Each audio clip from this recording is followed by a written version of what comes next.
Sal Berry and Tim Parish. This is the Puck Junk Podcast.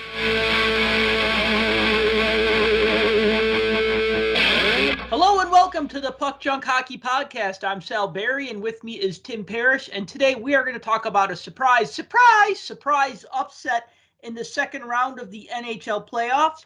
We're also going to talk about the Bottlegate controversy. Don't blame me. I didn't give it that name. That's what everyone else is calling it. We're also going to talk about a couple of other things, including some card-related topics, including the great one, Wayne Gretzky, partnering with eBay to make NFTs. That is not an April Fool's Day joke. The great one, Wayne Gretzky, is partnering with eBay to make non-fungible token trading cards. Yeah, nuts. I know.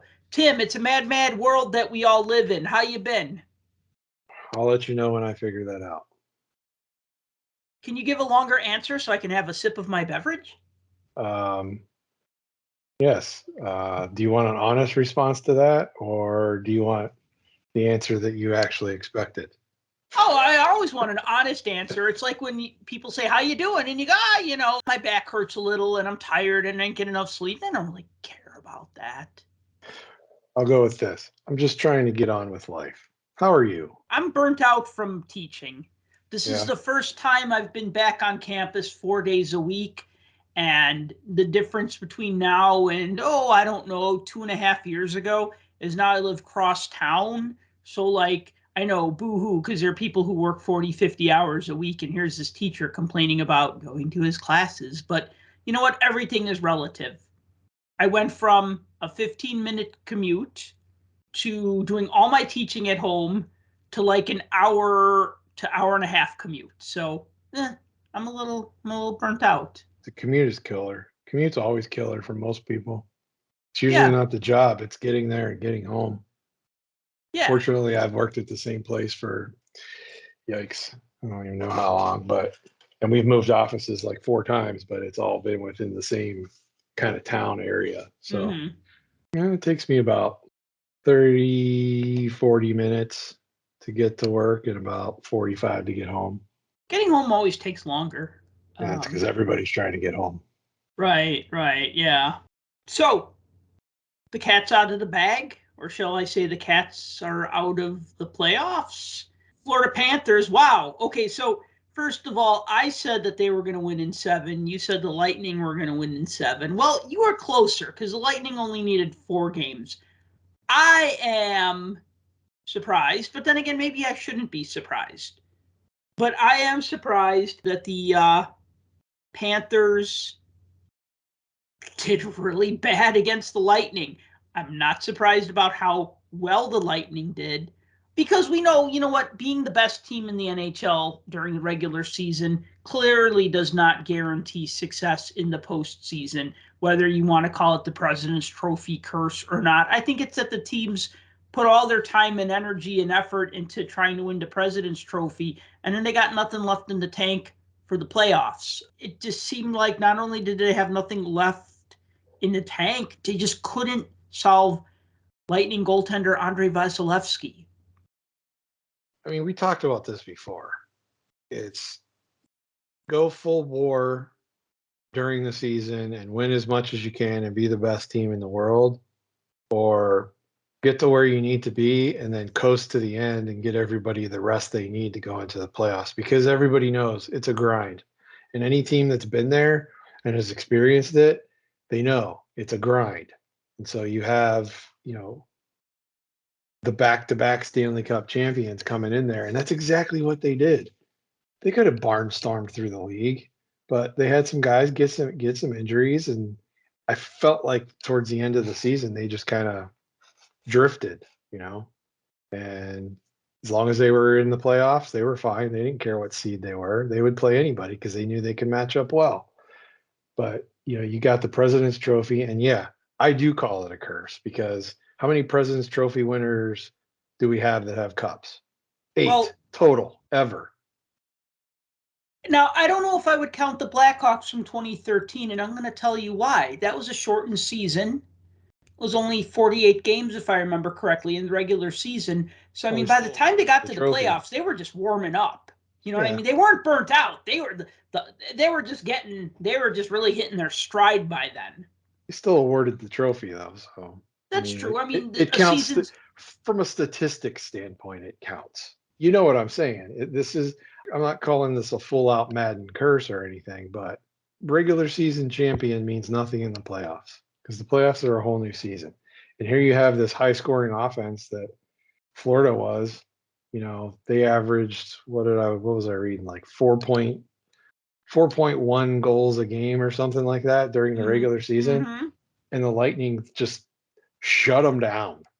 I mean, completely shut them down. You know, and the turnovers. Good Lord, the turnovers. I thought the Penguins turned the puck over in the neutral zone a lot. Florida was brutal. It was hard to watch. So just to recap the scores here, Game 1, the Lightning won 4-1. Game 2, the Lightning won 2-1. Game 3, the Lightning won 5-1. Game 4, the Lightning won 2-0. Just a couple of notes I want to point out here. Obviously, Game 1 was like, everybody was surprised. Like, not only did the Lightning win, but they won 4-1. I mean, that's pretty lopsided considering these two teams. The second game was 1-1, and with like a few seconds left, the Lightning scored the go-ahead goal. I mean, it looked like it was going to go to overtime. Everybody thought it was going to go to overtime. Nope. Lightning score. It was a bad turnover, bad play behind the net by the Panthers defenseman, and, Lightning player got the puck, knocked it in. Third game, now there were 2 empty net goals, so I mean, technically it was like a 3-1 win, and then they got 2 empty net goals, the Lightning did. And then in the fourth game, the Lightning got an empty net goal. So the Lightning outscored the Panthers 13-3. Don't count those empty netters. They still outscored them 10-3. Now, I was playfully 10-3, arguing 13-3, 1-0. It doesn't matter. They beat them. That's it. Right. Now, I was friendly debating with somebody on Twitter about Bobrovsky, and he's talking about the Bobrovsky playoff, not curse, but he talked about playoff Bob versus regular season Bob. And I said, look, okay, 4 goals in the first game is not great. But then allowing 2 goals, 3 goals, and 1 goal, that's not bad. That's not bad. Listen, you got to score goals to win a game. If both goalies don't allow goals and nobody scores, nobody wins the game. Somebody's got to score a damn goal, okay? So my goalie can get a shutout, but guess what? Someone on my team has to score a goal. And it's highly unlikely that you're going to get a shutout. Oh, yeah, shutouts happen. I mean, they're not impossible. We see a lot of shutouts this year. I've had 2 goalies on my fantasy hockey team, coincidentally, Bobrovsky and Vasilevsky, get shutouts in the same week. But what I'm saying is that if your goalie allows 2 goals and your team scores 3 goals, you win. But the Panthers couldn't even score more than 1 goal a game. So it doesn't matter that Bobrovsky's save percentage wasn't great or his GAA wasn't great. It doesn't matter. You know what? Look at Grant Fuhr. Grant Fuhr talks about, I'm gonna mangle that quote that he said, that, he'd allowed something like 6 goals in like the first period or whatever. And he just said, all right, well, I just can't allow another 6 goals or something. He had the Oilers in front of him. So, I mean, yeah, you could allow 6 or 7 goals, but you had guys in front of you who were going to score 9 or 10 goals. Here, they didn't even have guys who could score 2 goals in a game. That's sad. What's the old baseball analogy? You could be the best pitcher in the world, but if you don't get any run support, you're never going to win. I mean, I think Jacob deGrom gets labeled like that now. But, that's kind of what we're talking about here. Doesn't matter how good you are at goal. If the guys in front of you aren't scoring, you're bound to give up 1. Right. And if you can't score, that's going to win the game for the other team, 1-0. The Panthers were always playing from behind. They were playing from a deficit, except for, I think, was it game 1? They had like a 1-0 lead at one point, and that was about it. And they could not score on the power play. They had 1 goal. But that wasn't just this series. That was the first series too. Yeah, their power play was obviously Garbage. lacking. It was something like, wasn't it something like 3 for 31 over the first 2 rounds of the playoffs? Yeah, I think it was like 0 for 25 in the first 8 games. So, and then they finally did score, got a couple, but yeah, it was horrible. It's horrible. I don't think it was 3. I think it was 1. 1 for 31. Okay, well, that's It even was bad. worse. Yeah, it was bad. I mean, absolutely bad. And what's the deal? Like, we didn't see Joe Thornton until the last game, like at all. That was that mix it up a little and put him out there because he has the experience and whatnot. He has the experience with winning what? That's my question. What did he win? A Hart What's Trophy, okay? an And Art Ross Trophy. I don't recall ever seeing him lift Lord Stanley's chalice. Not to take anything away from him, but let's be honest. You want leadership. You want guys that are going to win. You got to get those guys to do something for you and do something in front of you. I mean, Vasilevsky was standing on his head and playing out of his mind, and everybody in front of him was playing that way too. Look at how many block shots that Tampa Bay had throughout that series. I mean, guys were throwing themselves to stop those pucks. So, Florida was not only were they not getting shots on goal because their shots weren't getting through, the ones that they were taking. So Florida just didn't have. Oh, they just didn't have it. It was so weird because I don't think anybody thought that this was going to be a 4-game sweep. And if you did, I would think you were lying. But look at the players that the Panthers added to bolster their chances. Defenseman, I'm going to mangle his. Is it Chariot? Ben Sherratt? Ben Sherratt. Yeah. Ben Sherratt. Okay. I hate those ambiguous names. We can just call him Ben Chariot from now on, which would also be Ben Hur. That would also be Ben Chariot, since that was his mode of transportation. Cute Chariots of the Gods. Dun, dun, dun, dun, dun, dun. Okay, Ben Sherratt and Claude Giroux. You look at that and you go, wow, those are 2 damn good pickups near the playoffs. Pickups for the playoffs. So you said baseball, and now I said pickoffs, and now damn it, I'm going to be mixing my sports terminology all night. That's how my kids' team won their game last night. Actually, really, was on a failed pickoff by the other team, and it scored the winning run. Game over. Wow. Yeah, it was pretty nutso. But anyway, that's always fun, kind of. When crazy things like that happen. They played from behind like the whole time. It was horrible. Going into the game, they were like 5-0, I think, on the season, and the league was bolstering about how they won their 30th game over the last 3 seasons, and like all this kind of stuff. And they were posting stats. And my son is a pitcher, and through 5. I mean, he's pitched 7 innings so far this year, and he has a 0 ERA. So they were bragging about it. I'm like, well, just like when they put stats on TV, it's bound to be broken now. And sure enough, he got lit up first inning in this game. Aww. But they were playing from behind, and somehow, some way, last 2 innings, they just came back to life and hung around and won. But anyway, this isn't a baseball show, so. So those players that they got during the trade deadline or close to it, you look at how impressive the Panthers were. And then you look at like players who were available at the trade deadline. I honestly didn't know that the Blackhawks, I kind of had a feeling that they were shopping around Brandon Hagel. I didn't think it was going to actually happen. But if you think of like the guys, okay, Patrice Bergeron, he didn't want to leave the Bruins. So that was off the table. Then you go, okay, Mark Giordano, he would help whatever team he goes to. And then you go, oh, Claude Giroux, wow.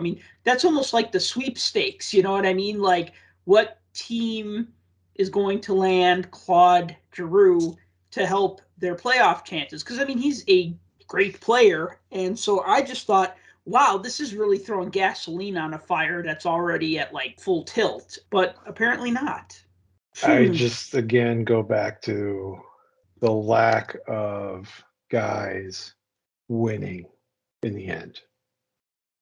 Yeah, they have Hornquist, who, won as a Penguin, multiple cups.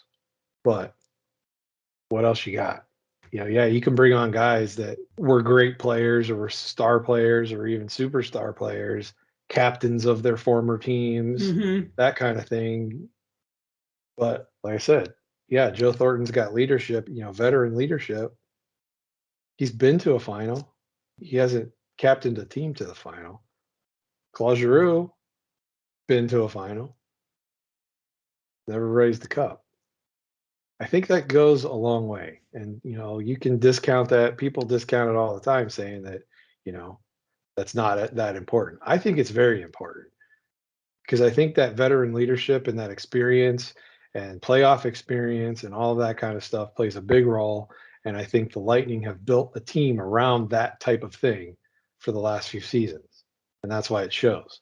These guys know what it takes. They know what it takes to win. They know how to win, and they know how to lead their guys. They play like that.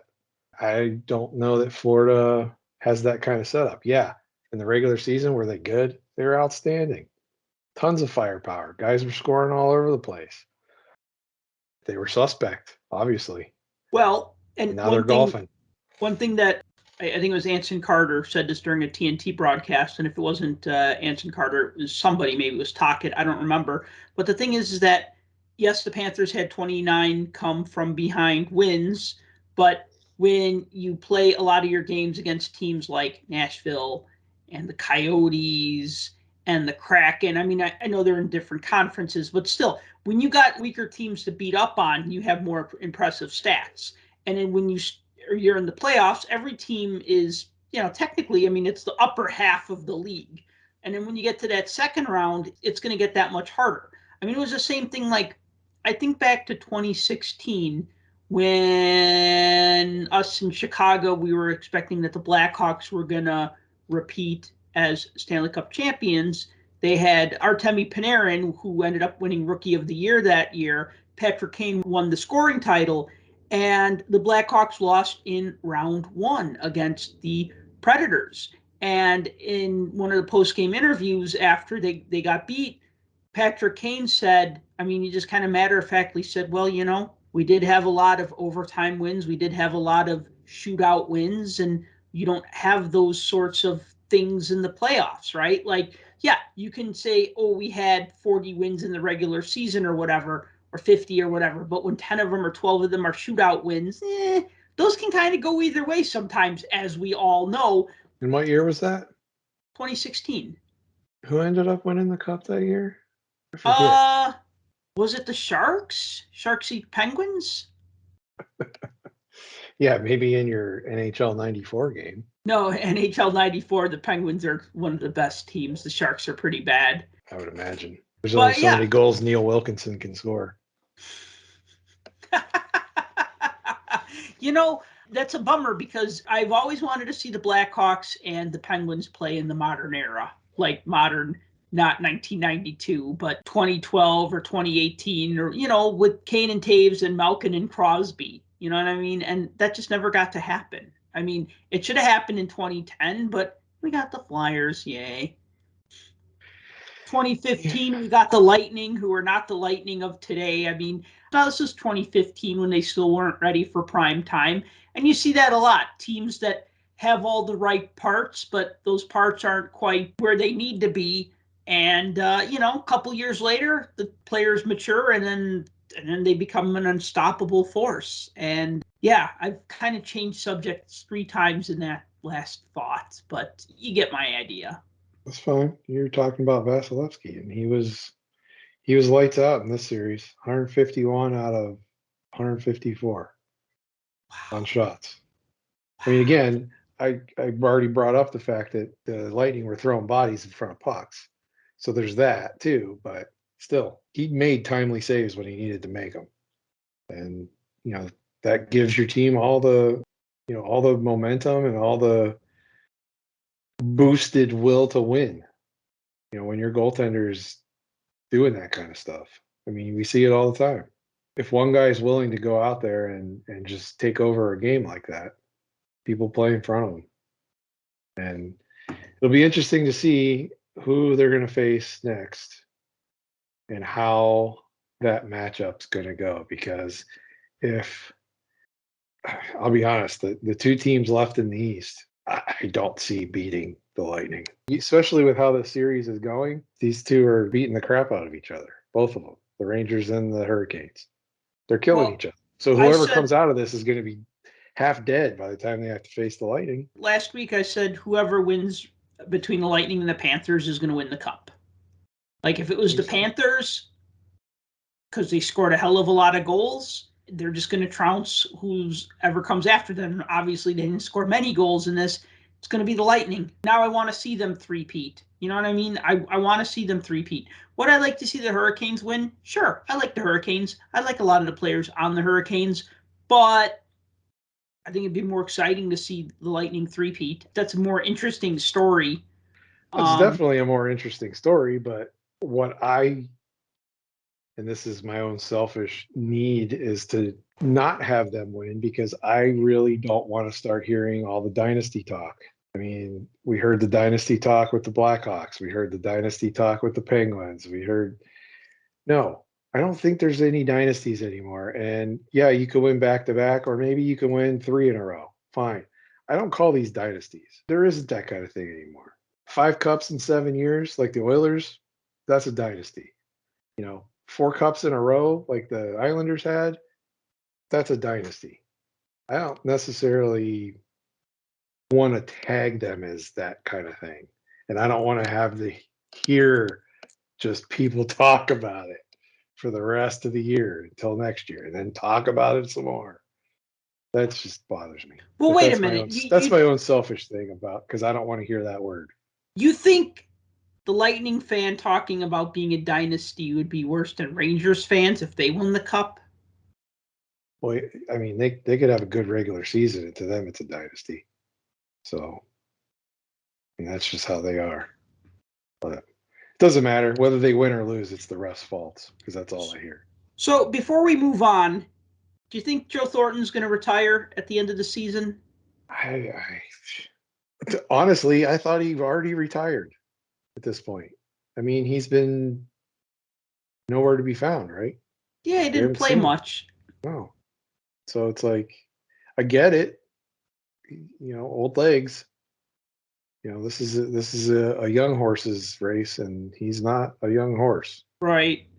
So I don't know if he does hang him up.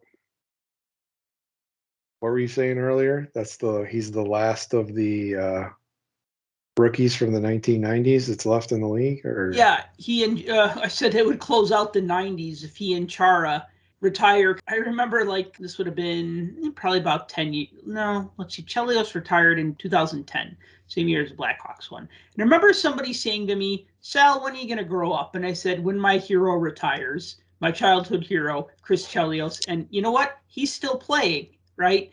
And he was 46 at the time. And I'm just like, so, it's just kind of funny that he played for so long, and then it's then your favorite players start retiring, and then you're like, oh man, I'm getting old, right? But you look and then you go, well, there's still some guys I remember who were in the NHL when I was in college, and and now I look and I go, okay, Joe Thornton's probably going to retire.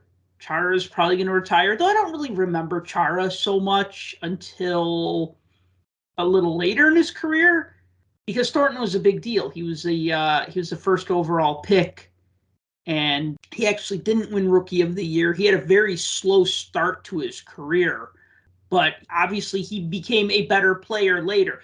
We were talking about this with Alexis Lafreniere, how everybody clutching his Young Guns rookie card was waiting for him to go out there and have a 4-goal first night like Austin Matthews did, right? And instead, he's just kind of having a very slow, he's gradually getting better, but that's how it is sometimes with these 18-year-olds when they break into the league. So I do remember him breaking into the league, and it'll be sad to see him retire, but it happens. But I'm sad that he didn't get to retire with the cup. Yeah, I was just looking. So you still have Craig Anderson left, and you have Mike Smith, although they're both goalies. But, when was Anderson drafted? I mean, Anderson's 40, so yeah, but was he drafted? I mean, he didn't play until I think 2003 was his first season, I believe. I have an 03-04 Topps traded. I don't know. Yeah, I don't know when rookie his rookie card. card actually fell because he's in his 19th season in the league. This year was his 19th year, and like Mike Smith, kind of the same thing, but he hasn't been in as long. So I think Right. his cards might have came way later.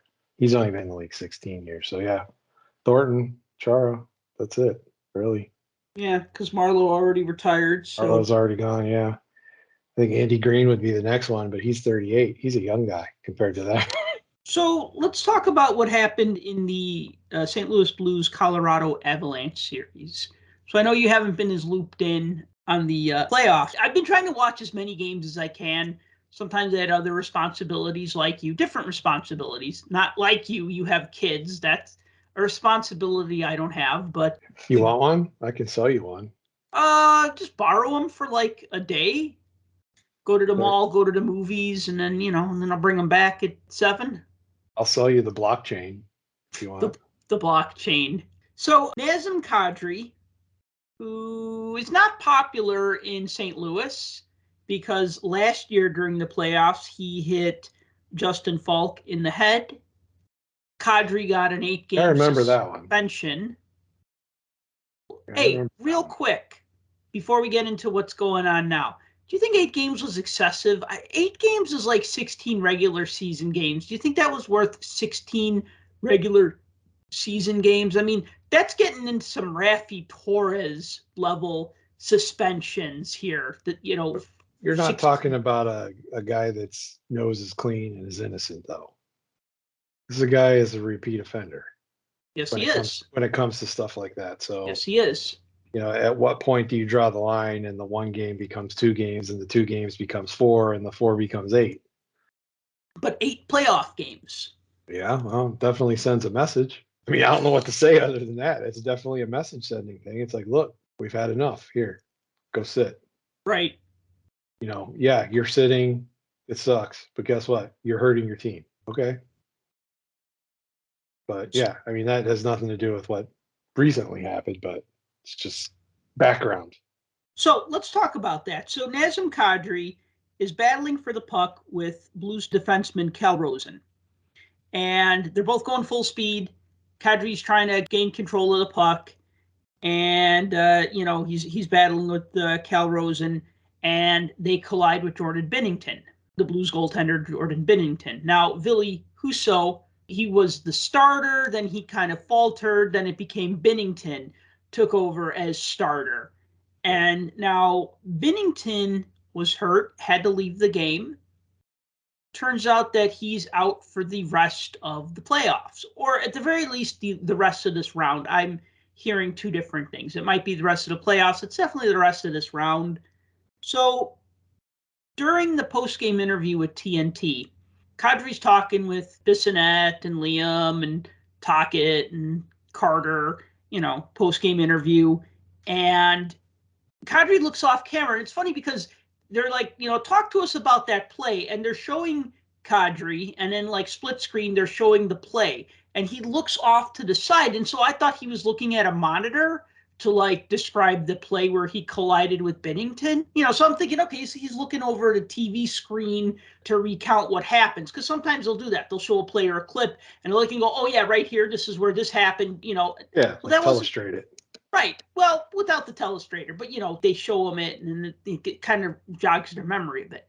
But then he says something like, yeah, I got tangled up with the defenseman and, we collided with Binnington. And then, and it's funny because then he said, I think he just threw a water bottle at me.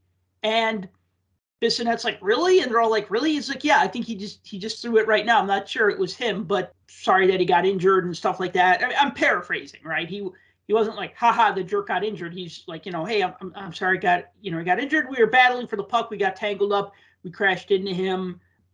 So then, like really quickly, like Liam McHugh calls it water bottle gate or something, which is just too wordy. So then that got chopped down to Bottlegate, which I hate everything being a gate. There's Pizzagate and there's Gamergate. And, Watergate was a hotel. Okay, so adding gate to everything is just ridiculous, right? Like COVID gate. I don't know what that is, but we could just make it a thing. Like we add gate to it, and it's supposed to be something controversial. The north side of our fence in our yard was left open the other night. I called it Gate. Gate. I'd call it Open Gate. It was an open gate, but it was controversial because I swear I shut it. So it became Gate. Okay. Well, first of all, I got some thoughts. If you want to get ridiculous, we can get ridiculous. No. Ridiculous. Okay. First of all, tossing a water bottle is silly. Guys do it all the time, though. They squirt each other with it. I mean, you've seen on the bench, like, try to squirt the other players with the water bottles and stuff. I mean, it's some stuff, but whatever. So here's the thing. I got to like Jordan Binnington because he played for the Chicago Wolves. So I remember watching him play for the Wolves when the Wolves were affiliated with the Blues. And so, okay, I like him. I could say, yeah, I saw Jake Allen play before he became big. I saw Jordan Binnington play before he became big. These are cool. That's why I like also having the luxury of living in a minor league town that's also a major league town. I could see some of these guys on their way up. I think Binnington is a hothead. And I get tired of everybody saying, like, oh, he's a fiery competitor. He's impassionate. Like all the Blues fans, like, oh, how passionate he is and how fiery he is. You know what he does? He starts stuff, and then he has 5 guys jump to his aid. And that's most goalies. And I was thinking about this. And you know what? There were really only like 3 goalies that I could think of who would start and finish the shit that they started. And you know who they are. Ron Hextall. 1. Patrick Waugh. No. Maybe. No, you don't think so? Well, he started lots of crap. Yeah, okay, he kind of did, but yeah, he did get into that fight with Osgood, and then he got into a fight with Vernon. So okay, I guess I'm gonna have to say 4 goalies. Waugh, Hextall. Come on, you're Mount Rushmore of goalie pugilists. Man, I'll give you a hint. My mind's escaping me. All right, I'll give you a hint. He played on a dynasty that won 4 Stanley Cups in a row. Oh, Billy Smith? That's 3, and I'll give you a 4th hint. He set a record with 10 wins at the beginning of the season. Of this season? No, in the 2013 lockout shortened season.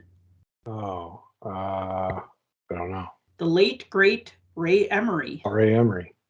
Although Ray Emery. I always forget about Ray Emery. Here's my problem with Ray Emery, and I don't mean to speak ill about the dead, but I feel like Emery and Hextall, they both picked on guys that didn't want to fight. Whereas, like, at least Billy Smith was like, hey, you're in my crease, so I'm going to fuck you up. Hextall was just a loose cannon. So that's fine. But, like, not that that's fine. I think what it was that, like... Hextall was a nice guy. Just ask Rob Brown. Oh, yeah.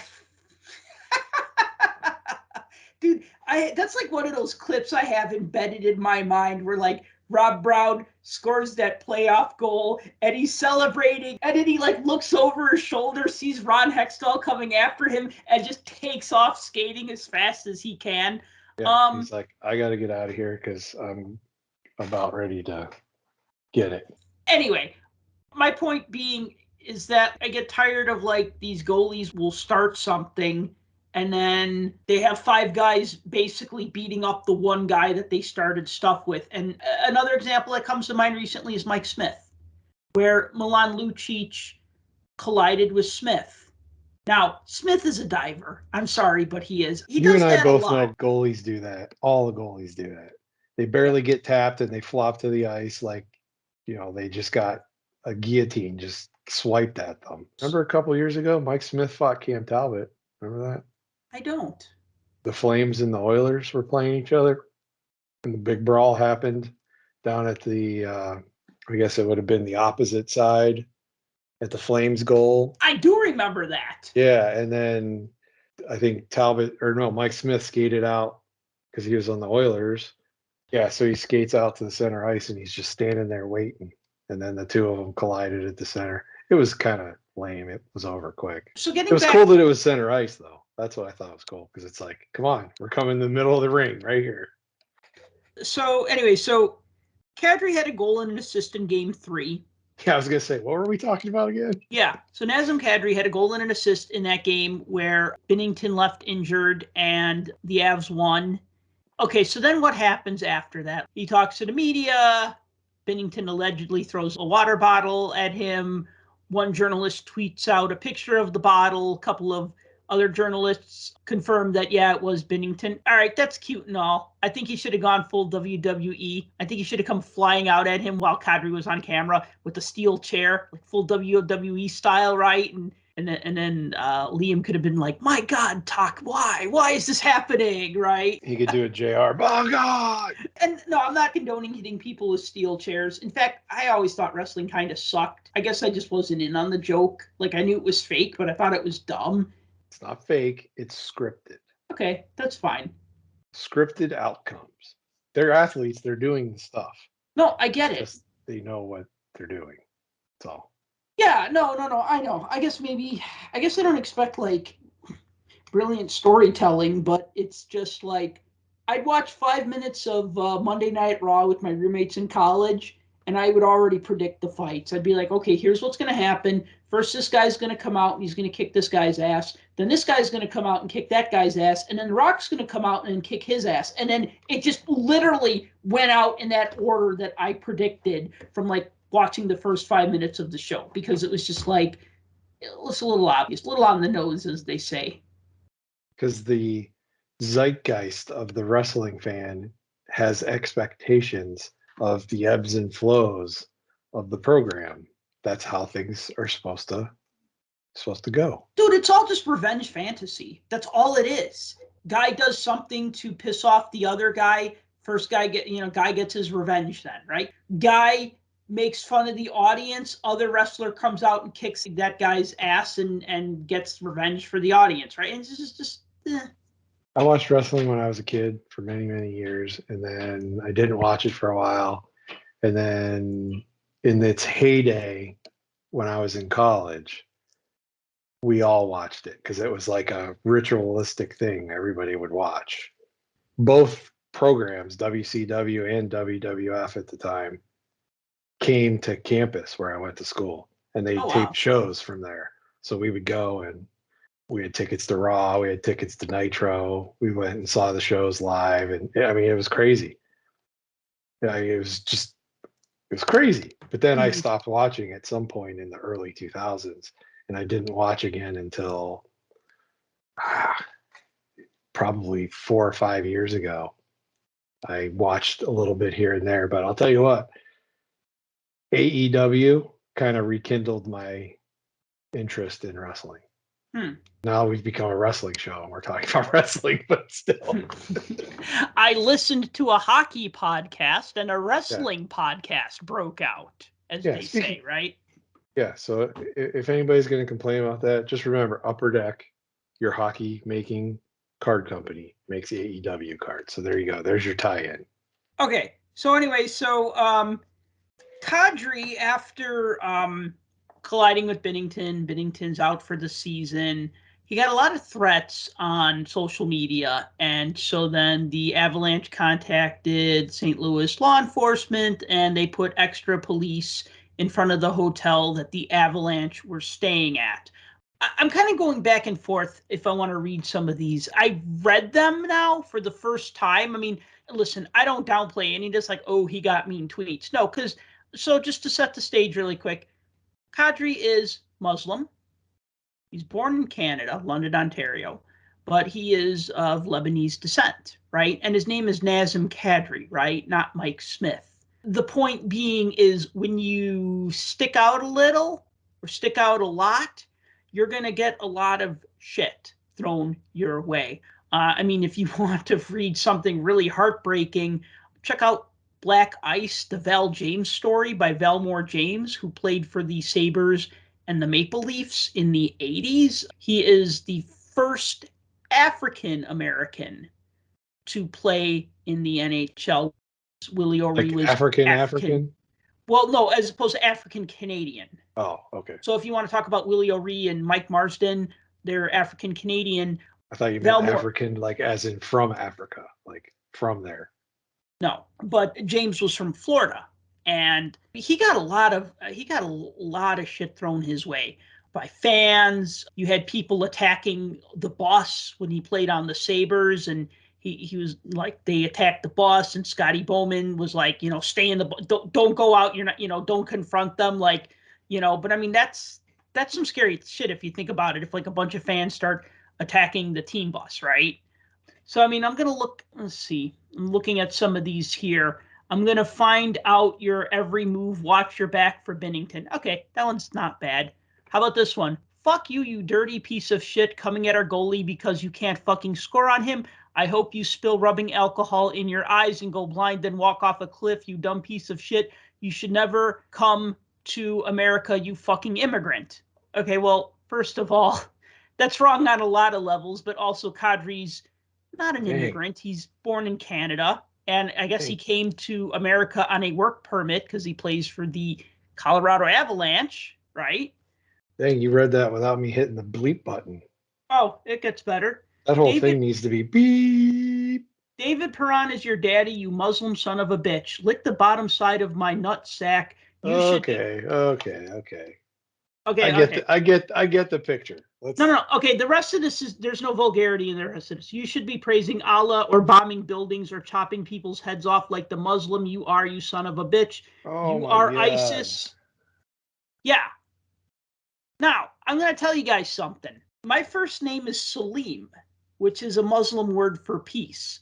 I've been going by Sal unofficially since I was 20 because I got tired of answering questions, are you a terrorist? Or maybe the tamer ones, where are you from? What religion are you? Like, it would blow people's minds that a kid named Salim could be born in America and be Catholic and speak fluent English. I played a little bit of hockey in the early 90s. I played house league because I wasn't good enough to play on a travel team. Everybody on my team called me Saddam. Oh, because the Desert Storm was going on at that time. So I was Saddam, not They called you Saddam? They called me Saddam. Are you kidding me? I shit you not, my friend. What? Yeah. And, here's the other messed up thing, too.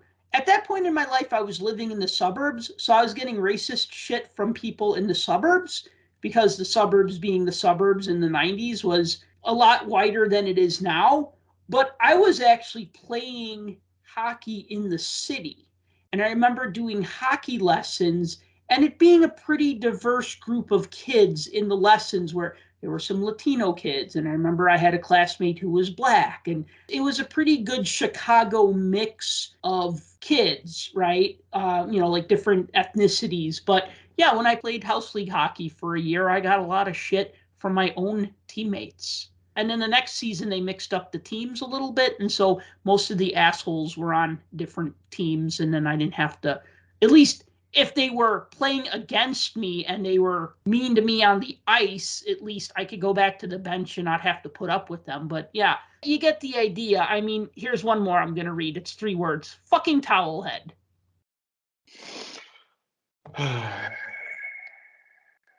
Here's the thing. Anybody can hide behind a keyboard and send whoever they want to anybody because everybody's exposed now because everybody's got an Instagram and a Twitter and a Facebook and everything else. And I get it.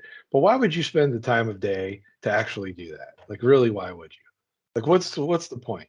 Yeah, you're an angry fan. Yeah, whatever happened.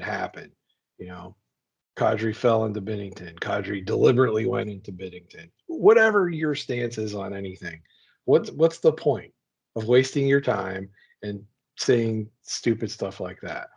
I mean, I've seen some of I read them and I saw them and I saw some of the responses of a lot of people in regard to the comments that were made.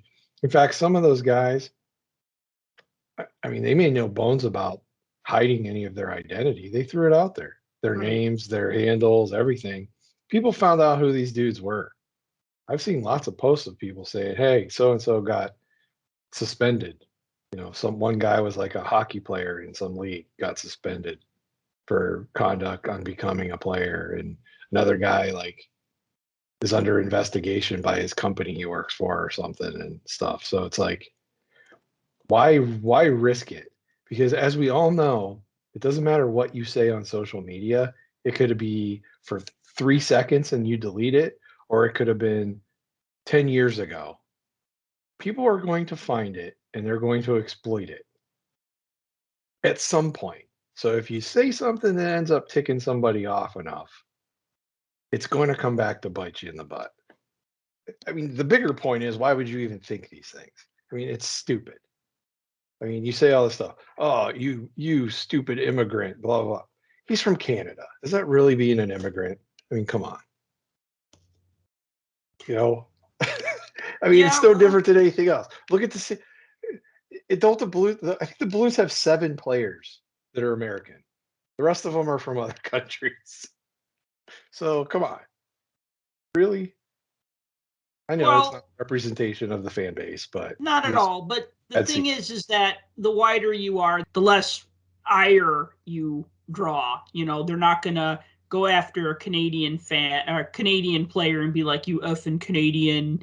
It's racism, is what it is. It is. I mean, and you know, people who do racist shit like that aren't always the brightest people. And you know how they say everything's a two-edged sword, right? So social media has made it easier to harass people, which is horrible. But then at the same time, it also left a digital paper trail. It can be traced. It can be found. I'll give you just another quick little, for instance, I used to co-teach with a female teacher, and she got a very horrible email from one of our students that we both had. We co-taught a class together, and she forwarded me the email, and she's like, this made me sick. I couldn't sleep. It was a very misogynistic email that was sent to her. And I said to her, you don't need to put up with this. We're gonna get to the bottom of this. I didn't make her do anything that she didn't want to do, but I went with her to talk to the chair of the department because she's like, well, I don't want to cause any trouble. I said, no, she would want to know that someone sent you a very threatening, well, it wasn't threatening, it was just a harassing email. And we talked to the chair, we talked to IT. IT was able to figure out the dummy sent it from one of the open computer labs. So it was pretty easy to check. And then we were able to check the sign-in logs from the computer lab. And then we were able to check that against our roster of students. And we had our culprit of who sent her that email. Now that's pretty easy because, you know, we knew the person, or we knew that it was one of 30 people or whatever. You know, you trace an IP, you get technology involved with that, and you can find people. You can find who sent that sort of thing. So yeah, I mean, they're not the brightest, and it's good to see that, like, they're being held accountable. I mean, one guy was kicked out of some sort of professional fraternity or something because somebody, that was one of the ones.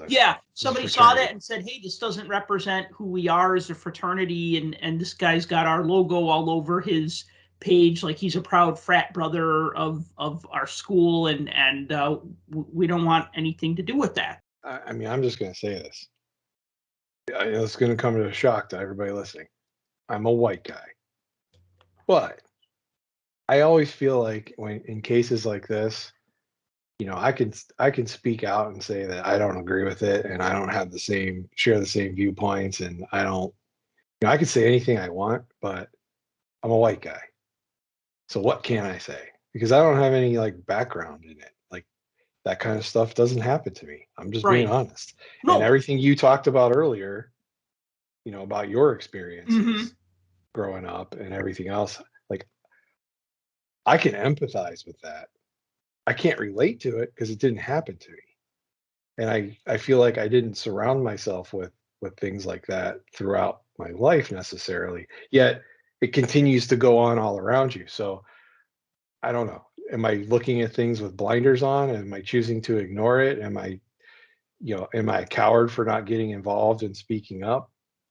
I don't know. I don't know what the right answer to this is. It's like one of those subjects where it's like everybody wants to talk about it, but I don't necessarily know that that's true.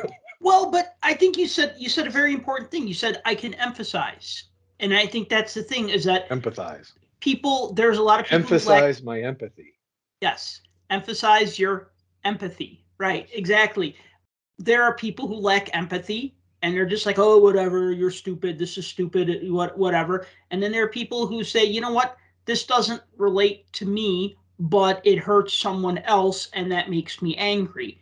And we're seeing a lot of that in hockey. We're still seeing a lot of bad stuff, but we're seeing a lot of good stuff too. So I will say this, though, kind of moving this topic along, the best way to respond is on the ice. Kadri had a hat trick and an assist in the next game back. I'm not going to say he got fired up by that, but you come back and you score a hat trick after getting harassed by the other team's fans. Wow. If that's not a mic drop, I don't know what is. Yeah, it's hard enough to score 1 goal, let alone 3. So, and assist on 1 more. Yeah. He played a pretty good lights out game. So now, unfortunately, or fortunately, but the Blues have extended it because then they won the next game. So, it's going back and forth. Okay, let's move on to hockey cards. So I'm going to break some very important news here first. We're now in the hockey card segment of our podcast. Important hockey news. Yes. All right. Yes. Important hockey card news. So Sal Berry finally owns a 1991 Pittsburgh Penguins Foodland team issue set sponsored by Foodland, including the Jaromir Jagr rookie card that nobody really talks about because it was a regional issue and not an Upper Deck or Score or O-Pee-Chee Premier or Bowman. Just kidding. There was no Bowman Jaromir Jagr rookie card, but you get my idea. So what's my point? It was in the rookie and traded set that never existed. Right. The Bowman height number series. Yeah. It was in Bowman draft. I have the paper version and the 7 different parallel versions of it. Oh, wait. Yeah. None of that existed back then either. Oh, back then, yeah. We didn't have parallels back then unless you counted the French Upper Deck as parallels. Would you call Tiffany parallel? Maybe. The Tiffany. Same photos. Same better card stock. Just better card stock. That's an interesting point. I mean, we did talk about the 1991 Bowman set in one podcast, and we did talk about the Tiffany version and the 1991 Top set in another podcast and talk about the Tiffany version. Yeah, I guess those would be parallel versions. I think the thing, though, is that because they weren't found in the same packs as the cards. Yeah, you couldn't pack pull them, so it's hard to. Right. They're almost kind of like their own separate thing. Right. But I like your thinking on that. But obviously, me getting a set of hockey cards from 30 years ago is not a big deal. It's a big deal to me. Actually, I will tell you this, though, which is kind of nice, and I'm paraphrasing. I bought it from a guy in, I think, Pittsburgh. In Pittsburgh. He just sent me a message. He said, went out this morning. Thank you for your purchase. And I messaged him back, and I said, thank you very much. I'm very excited to own this set. I wanted one for 30 years. I'm very happy to finally get one. And he messaged me back. He was just like, wow, that's really cool to hear. That means a lot that you're not going to just turn around and flip it. And that's the norm now. Yeah, nope, not flipping it. This is going in pocket pages and going in one of my card binders with my team sets organized alphabetically by name of team. But, the 1991 Foodland set has a Jaromir Jagr card. And I don't know, you said you collected these back in the day. Did these come out at the beginning of the season, the middle of the season? Because if they have a picture of Jagr, they could have used a preseason photo, but they didn't use a preseason photo. And I'll tell you why. You ever notice that on Jaromir Jagr's 1991 O-Pee-Chee Premier card, he has the All-Star patch on his shoulder? Did you ever notice that? Yes. Because his first year was 1991, but the All-Star game was in Chicago, so he was wearing a jersey from the previous season that still had an All-Star patch on it during preseason. So this Foodland card appears that he's not wearing a preseason jersey, that he's wearing like a standard Penguin uniform. So what I recall is very little. I couldn't tell you what time of year these actually came out.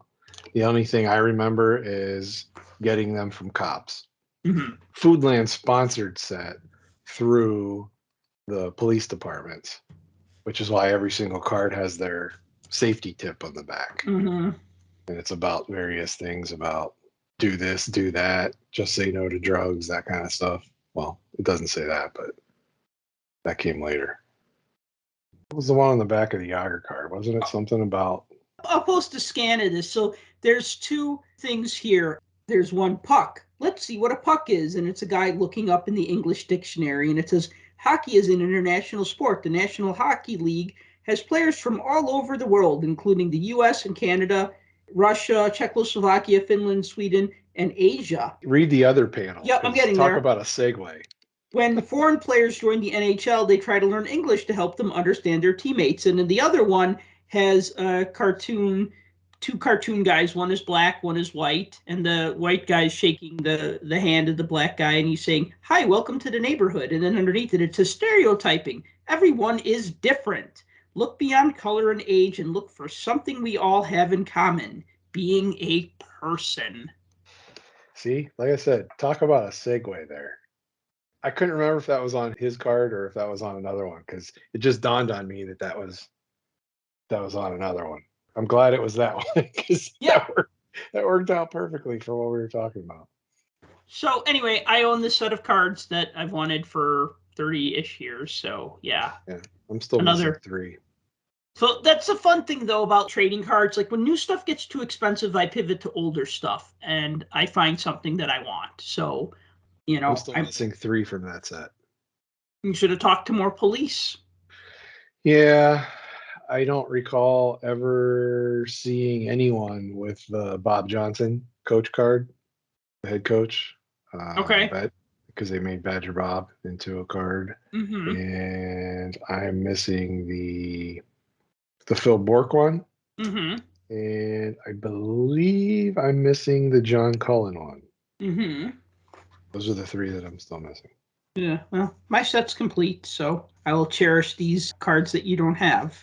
Although at one time I had 4 Barry Petersons. Wow, I wouldn't brag about that if I were you, but okay. Yeah, I don't think he would brag either.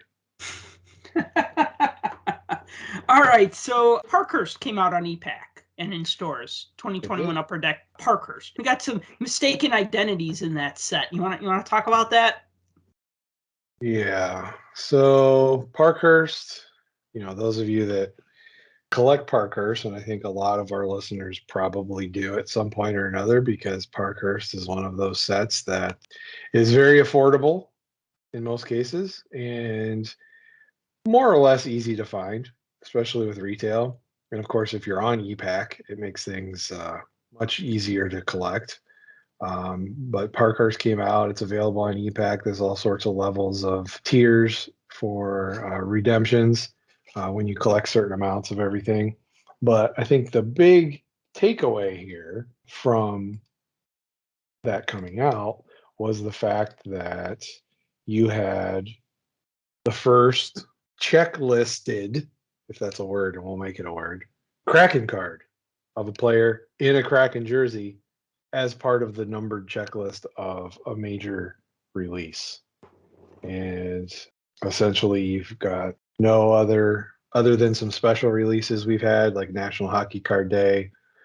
There was one, and a bunch of the Upper Deck game dated moments, right? A bunch of those had the Kraken players, but no major releases. So everybody's been waiting. Hey, are they in Series 1? Nope. Are they in Series 2? Nope. Are they in Series Extended? Series Extended? No, it would just be Extended. So where are they going to be? So here's Parkhurst. We got a guy, and it's the wrong guy. So they made a Cole Lind rookie card. And instead of Cole Lind, they put Nathan Bastian on the card as the photo. Yeah. Now, we've come to find out that they've messed up quite a few photos on the Parkhurst cards and cases of mistaken identity. But the fact remains, you've waited this long to have any cards released in a major release with a Kraken player, and this is the one you get, and it's not even the right one. Well, what's funny about that is that it's one Kraken card. Yeah, and they had one card. You had one card. Yeah. You had one card and you messed it up. Yeah. So Cole Lind got his big chance to have a rookie card, and the only thing rookie about it is it's got his name on it. And Nathan Bastian gets a rookie card with his photo, but not his name. So it happens, I guess. But at this point in time, with all the delays and everything and releases, we kind of have to say, well, we take what we can get. But this is also one of those moments where you put your hand against your face and shake your head. And while everybody else that's a little less tolerant goes off and chastises the company and swears off Upper Deck cards from here on out. So a couple other mistaken identities. So Brandon Hagel, who's now with the Lightning, but at the time this card was printed or conceived or whatever, he was a Blackhawk player. So Brandon Hagel of the Blackhawks, his card shows a photo of Blackhawks teammate Matthew Highmore. And then Wyatt Kalynuk, his card has a photo of Dominic Kubalik. So, I mean, they even messed up some like players who had been playing for a little while. Hagel played last season. Kubalik played last season. There's been a few mistakes in that Parkhurst set. You know, I almost bought Parkhurst last year. And then I thought about it and I said, would I really buy Parkhurst under most circumstances? And then I said, nah. And then I just passed on it. Like, I was at Walmart.com. I've set the drop down to 12 blaster boxes because that's the most you can buy from Walmart.com. And then I thought, do I really want to spend $240 on Parkhurst cards? And then I started crunching the numbers. Well, how many do I need to build a complete base set? How many rookie cards are there? Blah, blah, blah, et cetera, et cetera. And I just thought, okay, you know, I'll put my money in things that I'll enjoy more. I mean, that's the thing. You got 220 cards, right? And then you have the short, quote unquote, short prints, which aren't really short prints necessarily. They're just the higher numbered cards. So that goes with the stars up to 280. And then the rookies rounded out to 330, I believe, is the total count. So a whole base set is going to be 330 cards. That includes the rookies. So yeah, you'd have to buy quite a few packs in order to build the set and put it together.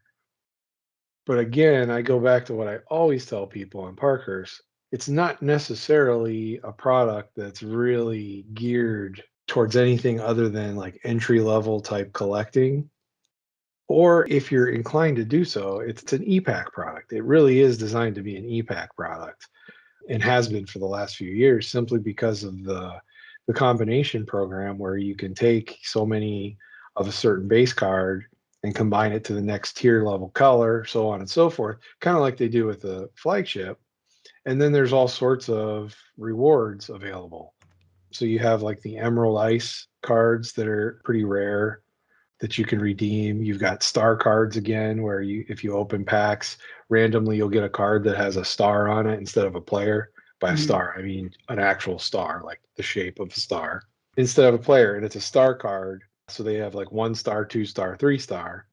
And you use those star cards as part of the redemption program. And you can redeem those for, more of something.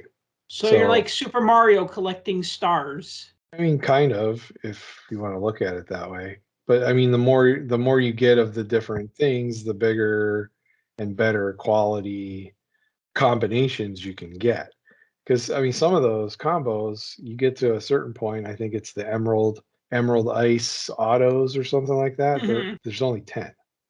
So basically you got to be one of the first 10, or maybe they're out of 5. It's either out of 5 or out of 10, but I think it might be out of 5. So you got to be like one of the first 5 to have that many combined all the way through and meld them all together to get to that point.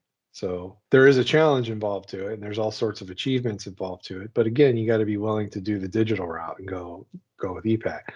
If you want the actual base cards themselves, obviously you're going to have to go buy the packs. And this used to be a Walmart only product, but I've seen it in other major stores. Like, I haven't seen it in Target, but I've seen it in like Meijer and stores of that nature. I don't recall seeing Parkhurst at Target though. No, I've never seen it at Target, and I mean, I peruse the card aisle every time I go. I go to a couple different Targets, and the only hockey I've seen at Target are Upper Deck products, and then the surprise this year is seeing those Pro Set Memories blaster boxes at Target for $24.99, and it's so strange to see a non-Upper Deck hockey card product at Target, in retail. You know what I mean? Because if you think about it, what Leaf products do you see at retail? The only ones I've seen are their Pro Set products. Yeah, I was going to say Leaf. I haven't seen anything other than their that. Football and hockey Pro Set cards are at Target. All right, so now your favorite set, Upper Deck Credentials. I don't like it. I just don't like the set. I don't. What don't you like about credentials? What's your problem with Upper Deck credentials? Did it make you vomit? It's nothing like that. It's just one of those products that I'm like, I don't necessarily see the draw to it. Mm-hmm. So we skipped a year, right? Credentials? 21, yeah, 21, 22 is the credential announcement. Right. It's the second season of the product, but there was no 2021. So Yeah, I mean, I'm looking at them right now. You have cards that look like ticket stubs. yeah, that's the thing. I think it reminds me too much of like contenders, Panini contenders. Yeah, but I was looking at my old Panini Contenders cards the other day, and we'll talk about this in a future show. Basically, any cards that I don't put in pages, I've been putting in penny sleeves. And I had a set of Contenders, and they weren't bricked, but they're glossy, so they kind of wanted to stick a little bit together. But as soon as I poured them out of the box, moved them out of, they came apart. But yeah, I mean, Contenders does that ticket stub design, and it's all right, I guess. And that's kind of the thing. There's a lot of those. There's just quite a few subsets, insert sets that are in there that are ticket or backstage pass or access pass or whatever you want to call them, designed around that type of thing. And I feel like we're past that. Like it's like that's a played out design. Well, plus ticket stubs have gone away, and now they're making a comeback because they've become collectible. They've always been collectible, but now you're seeing ticket stubs getting lots of money on the secondary market. I actually wrote an article about that for BCW Supplies. I sometimes write for their blog, and I did a blog post about how the pandemic has made ticket stub collecting popular. Well, because people are now, not only they're getting into their old cards, they're looking through their old ticket stubs, and they're trying to get ones that they don't have or whatever. So it's funny because teams have moved away from the physical tickets, and even more so at COVID. But now they're like, oh, wait a minute, now people want to collect these things.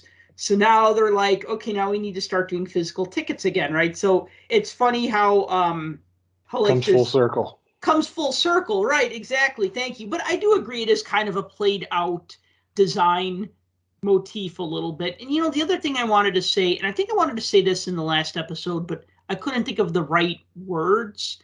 This is like, when you get a 7-course dinner. You know how they bring out the bread and you have some bread, and they bring out the appetizers and you have some appetizers. They bring out the salad, you have some salad. They bring out some soup, you have some soup. They bring out the main course, you have the main course. They bring out a dessert, they bring out maybe a drink, and everything has. Don't forget the palate cleanser in between. Oh yeah, the what would that be?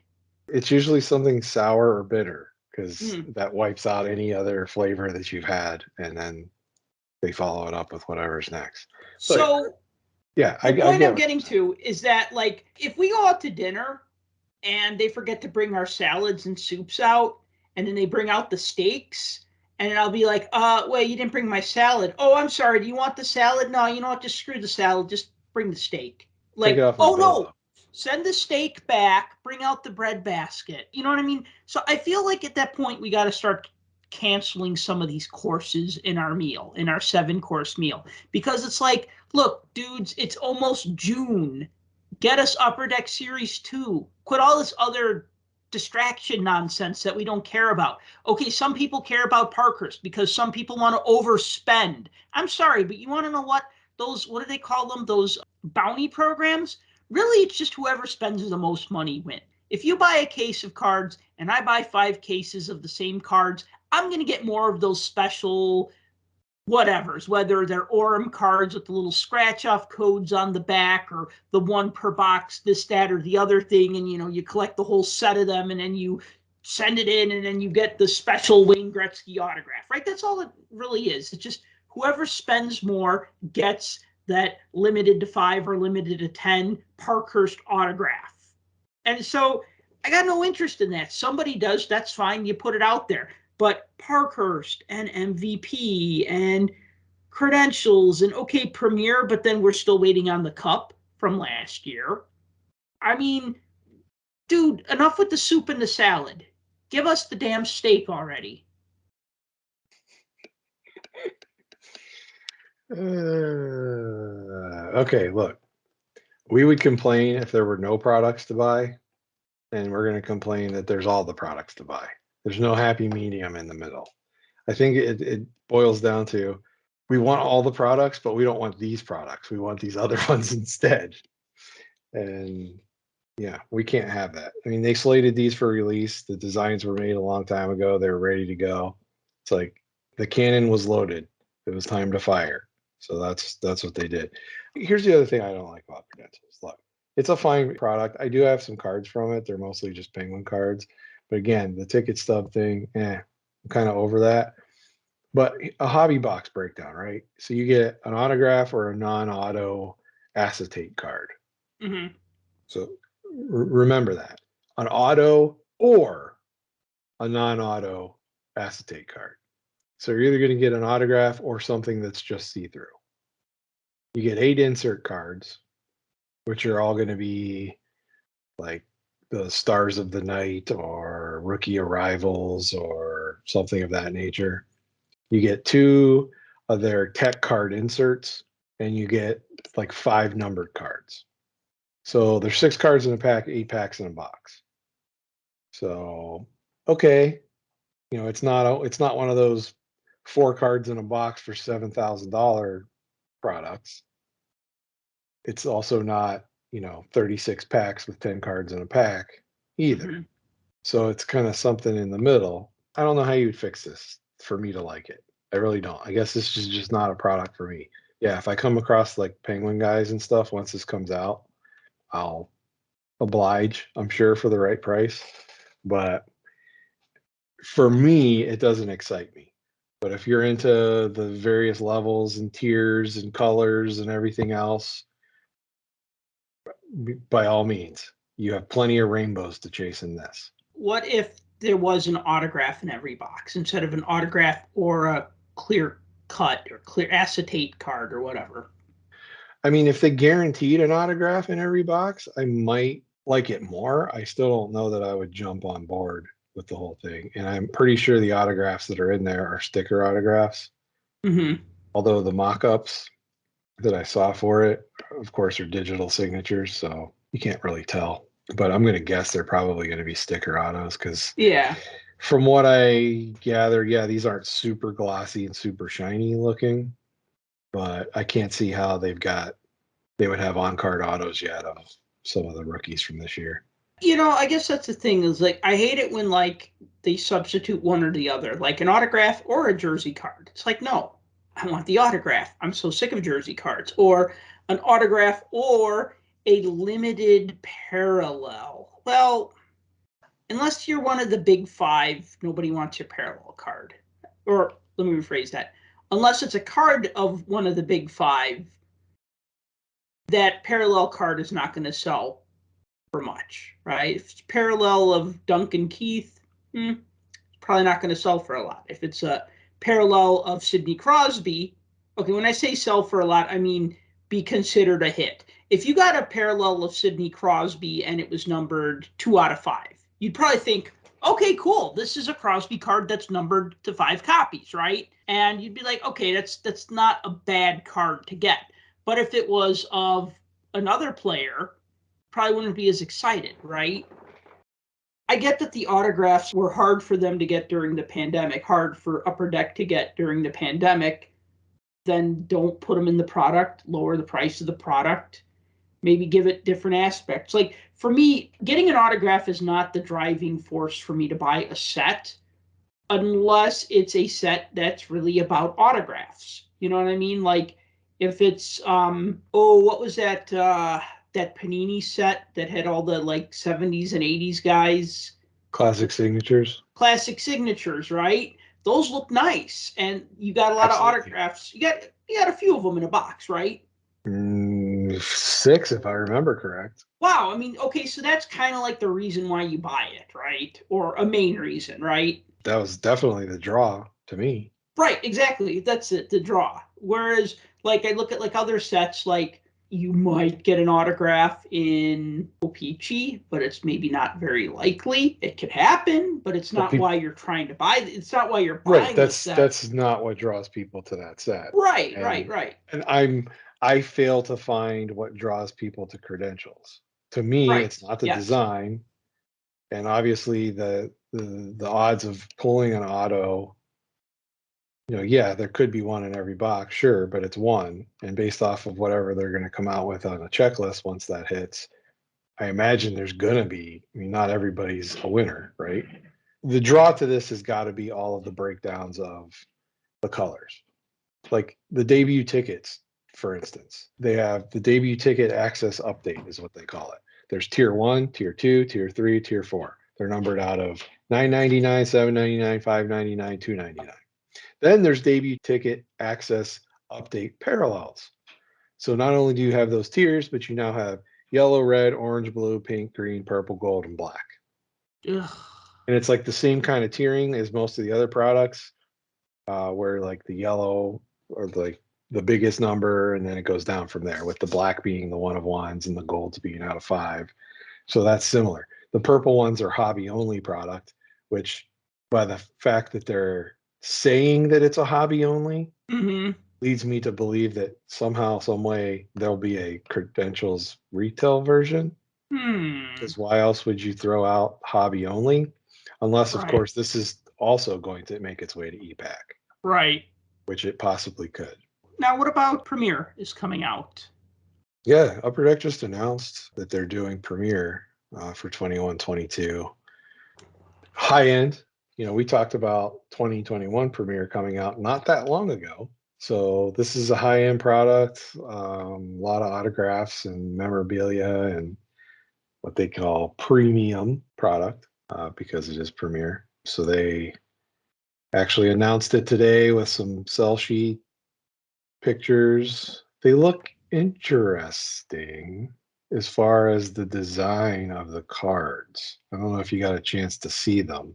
I took a quick look and they look nice, but they also kind of look like a lot of other stuff that's already been out, if that makes sense. They absolutely do have a familiar design to them, and I can't pinpoint it other than they're bringing back the rookie patch autos from 02-03. So those kind of boxy looking ones that said Super Rookie up the side. If you remember those. 02-03? Yeah, from 02-03. Oh, that's going way back. Yeah, so that would be the 20th anniversary, roughly. Yeah, so they're bringing that back. They're going to have, some combination of autograph patches and acetate type stock on the cards. So, and of course, they're going to do all the parallels and everything else too. This is definitely not a set that you're going to be chasing base cards and trying to build a set on, but there's some really nice hits in there. There's some really nice cards that are going to be available. I noticed some hand numbering on some of the mega patch cards that they showed, and there was a really cool in their preview images, dual rookie patch-tacular, they called it, and it had Mort Sider and Lucas Raymond and their shoulder patch logo pieces on either side. It's a cool looking card. I like the idea. They were numbered out of 5. But, this is one of those 1 pack, 6 cards in a pack. There are base cards. So, you're going to get an autograph acetate card in there. You're going to get an extra autograph in there, 2 memorabilia cards, and then 2 either base or parallel cards. And what does a set like this sell for usually in a box? Box of it? Yeah. They just put the pictures available. I saw earlier today some of the distributors were throwing the pictures out there. I didn't see anybody actually list a price yet. To give you an idea, last year, which just came out like not that long ago, the 2021, 520, 530. It's about 100? what they're selling.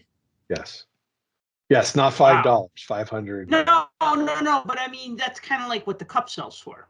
But now the cup sells for more. Well, if and when it comes out. Yeah, the cup is going to be way higher than that because you got to remember it's going to be the 2021 cup if it does come out, Mhm. unless they just skip it all together and do 21-22 Cup and put 2021 update in it Be with kind of all of the interesting. Lafreniere and Kaprizov Kaprizov, yeah. cards, because that's what people want, obviously. Right. But yeah, I think price right now, I don't know what it was at release. It was probably close to that. I think the cheapest I've seen it recently is like 480. Probably find it online for about that.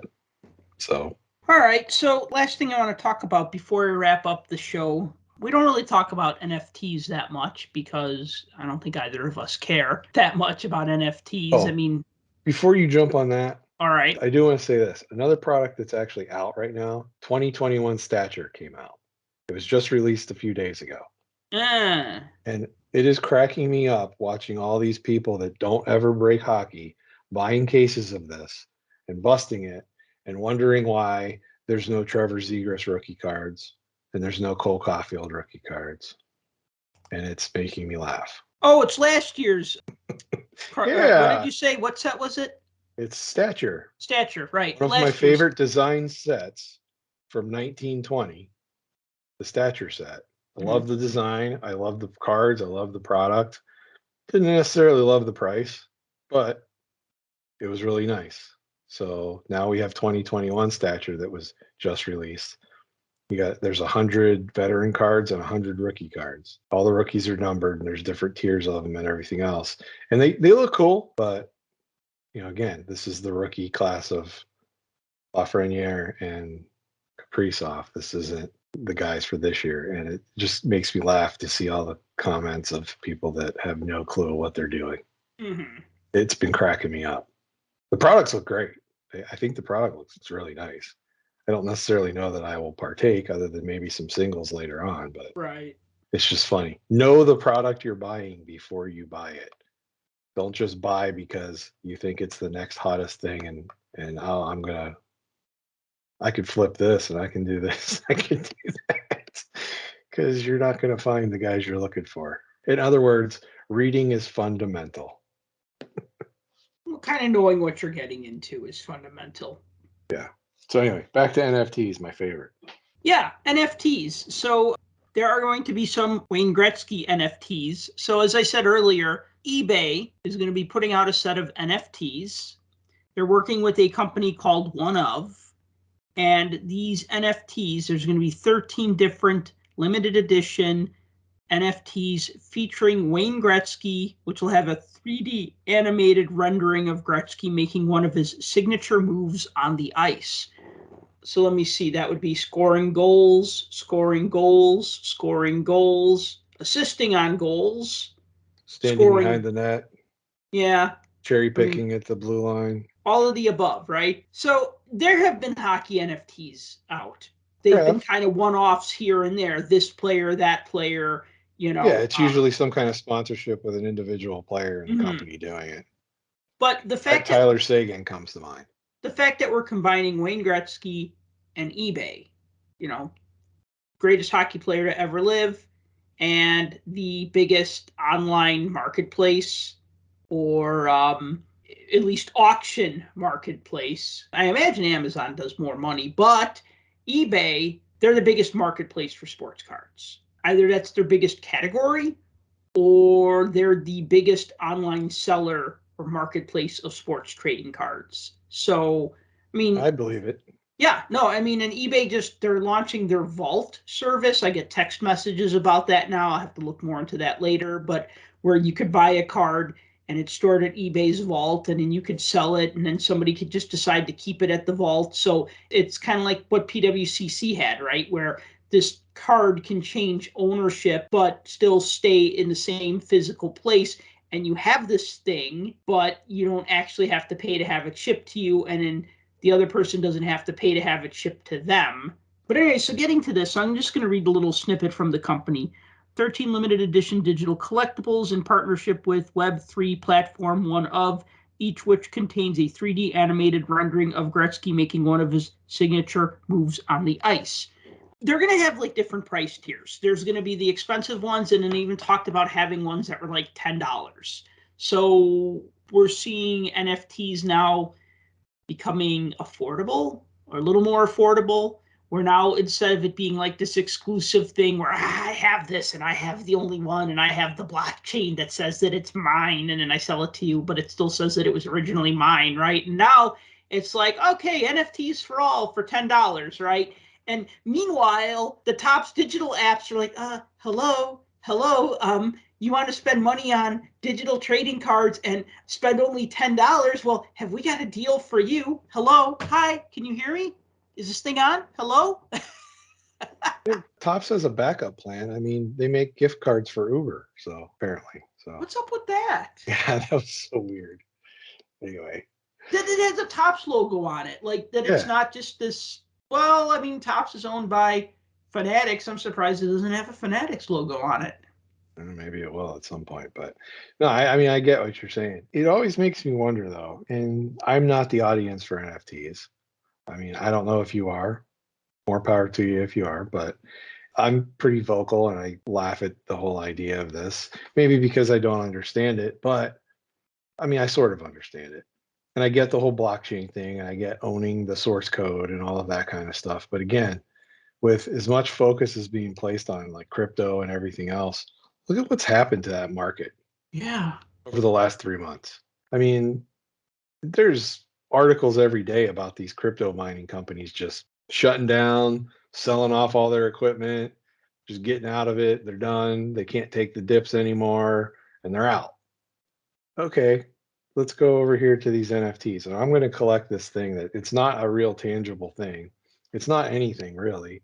It's nothing different than I can just copy and paste something. And I know that's trivializing it. And people are going to say, yeah, but you can copy and paste it. You don't own the blockchain and you don't own the source code and you don't own that. Does anyone care? I mean, really?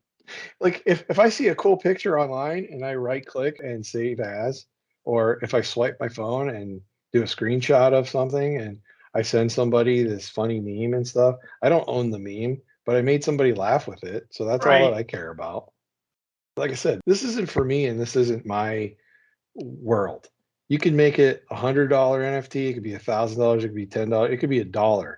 I don't know that I would jump into this. So I'm obviously not the target market for this. I'm assuming they're going to go with the bulk of the collectible boom audience. And that's what this is geared towards. Well, yeah, I mean, if they're doing lower price points and stuff like that. Because I can only imagine they're going to advertise this and be like, look, you can own this NFT. You know, a Gretzky rookie just sold for $8 billion. And here you can have this NFT and it's the only one. Imagine how much you could sell it for. And then I'm going to puke. Like you asked earlier, if it made me puke, that would make me puke. So only if you can sell it is it worth anything. I used to, when I was a kid, I'd say to my grandma, these cards are worth money. This card's worth $10. And she'd say, only if you can get $10 for it. And it's something that's the truth about anything. Something's only worth what someone's willing to pay for it. That always stuck with me, though. Only if somebody will pay that, you know? Yeah, the price guide could say it's worth $10, but only if somebody will give you $10 for it. So there's obviously a market for this. There's obviously clientele for this. I'm sure some of our listeners will be buyers at this point.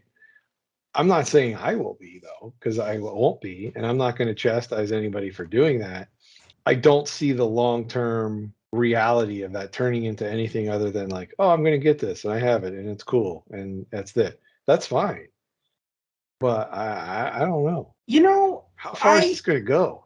Like, is this future world? Like, are we actually turning into like real life Blade Runner kind of world?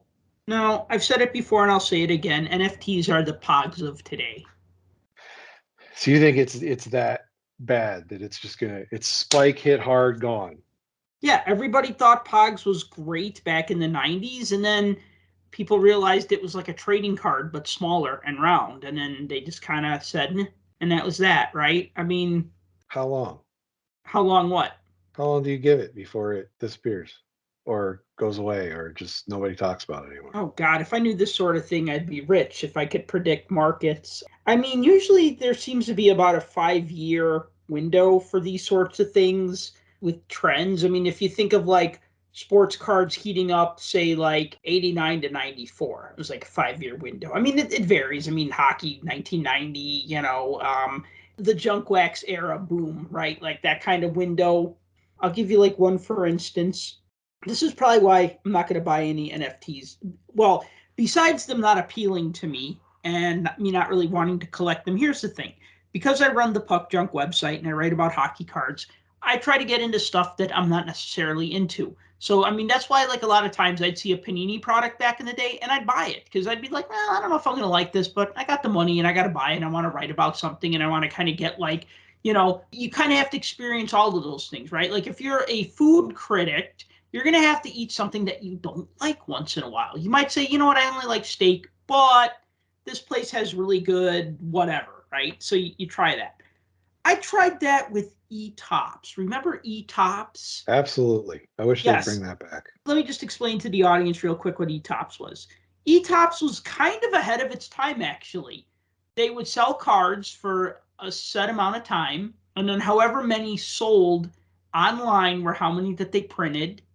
They would be slabbed in a case sealed with an E-Tops sticker, kind of like a one-touch, and then they would be stored in their vault at the Tops headquarters. And you could do a couple of things. You could just leave it alone and hope for it to go up in value. And then when it did, you could sell it to somebody and then they could buy it and it would still stay in that Tops vault. Or you can, what they call, take delivery of the card and have it sent to you. Well, the thing is that at least as far as hockey, basketball, and football, because Topps lost the license to those things, so they stopped making E-Tops cards for those sports. The interest for them dried up because I remember around 2006 or 2007, right around the time I started Puck Junk, I was buying E-Tops cards. Now, I didn't know that Topps, I knew that they weren't making hockey cards anymore, but I didn't know how ironclad that exclusive was with Upper Deck. It just seemed to me like, okay, Topps isn't making hockey cards for a while. Upper Deck's out there, but these E-Tops cards came out a few years ago. And then I remember buying them for something ridiculously cheap, like $2, $3 each. And then I never did anything with them because every time they'd say, hey, do you want to have your card sent to you? Yeah, it's $6.95 a card. I'd be like, wait a minute, that Chris Chelios card that I paid $1.25 for because nobody bid against me and nobody wanted the card because nobody gave a care about E-Tops at that point. Now it's going to cost me, I think every year or so they'd be like, you can get your E-Tops card sent to you for $10 a card, and there was no shipping discount. And I'd be like, okay, so if I have 7 cards, that's $70 for me to get these cards.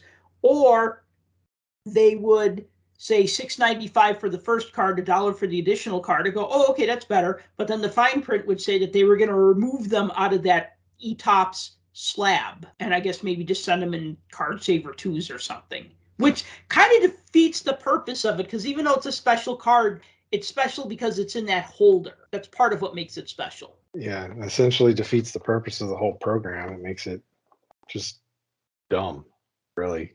Like, here's this stuff, and you can never get it because it costs too much to ship. Right, and there's no practicality in it.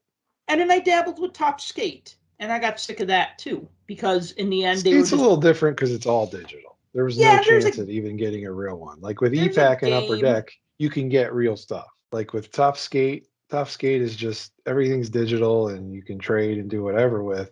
But you got to remember it's all in a digital environment. Now people have turned that into a way that they can monetize it. Right. More or less like an NFT. And I guess this is going to be the closest I'll ever get to owning an NFT is through the Skate app, because I do actively participate in the Skate app. I do the contests and I get the packs. I don't spend any money on it. I use all the free coins and do all the little tap joys and download the casino programs and win a couple jackpots and get more coins and delete the app and then go back and do it again and all that kind of stuff. So but that's the best I can get on an NFT. And really, I could take a screenshot of those cards. I have before. I've used them in Twitter posts millions of times to be like, hey, don't you wish this card was real? I do. And there's a lot of that. But they're numbered. So if you're going to trade them, obviously there's some type of whatever the algorithm is or the programming. I don't know what the right terms are. I'm not necessarily a techie person, but You know what I'm saying?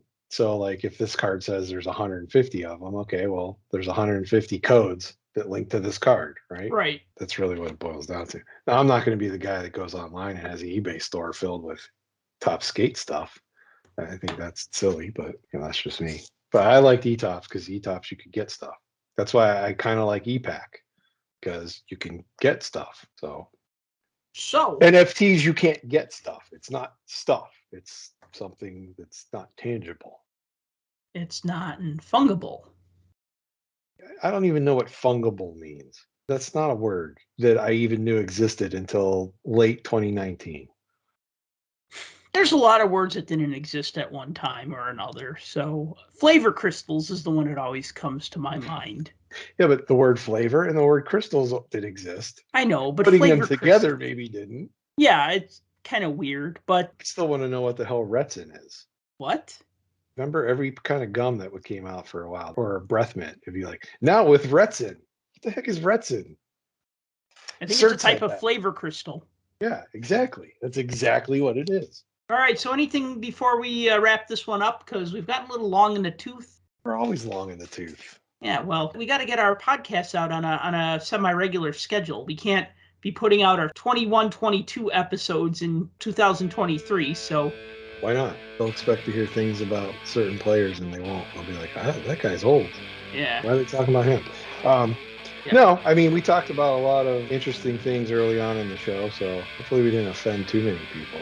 But hey, it's reality and it's life, and it's something that everybody's dealing with. So. All right. Well, thank you for listening to the Puck Junk Hockey Podcast, and until next time, collect what you like. For more hockey goodness, follow us on Twitter @PuckJunk.